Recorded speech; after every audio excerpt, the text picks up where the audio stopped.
এক সময় এক ছোট গ্রামে এক রাখাল ছেলে থাকত। তার কাজ ছিল গ্রামের ভেড়াগুলো পাহারা দেওয়া। প্রতিদিন সে ভেড়াগুলো নিয়ে পাহাড়ের ঢালে যেত, সবুজ ঘাসে তাদের চড়াতো। কিন্তু সে খুব দুষ্টু ছিল।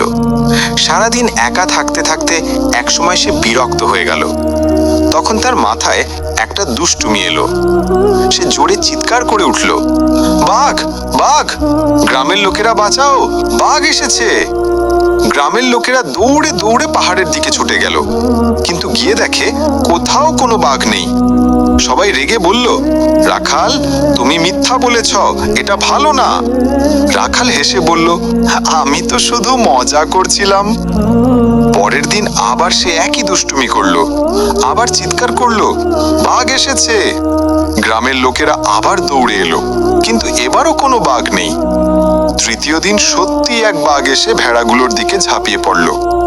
রাখাল ভয়ে চিৎকার করে উঠল, বাঘ, সত্যি বাঘ এসেছে, কেউ আমাকে বাঁচাও।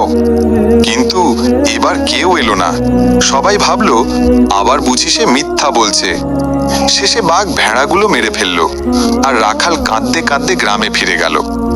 সেদিন সে বুঝলো মিথ্যা কথা কখনো ভালো কিছু বয়ে আনে না। একবার মিথ্যা বললে সত্য কথাও কেউ বিশ্বাস করে না।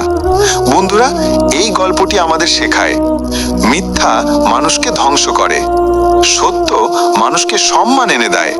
তাই সব সময় সত্য বলো। আল্লাহ সত্যবাদীদের ভালোবাসেন।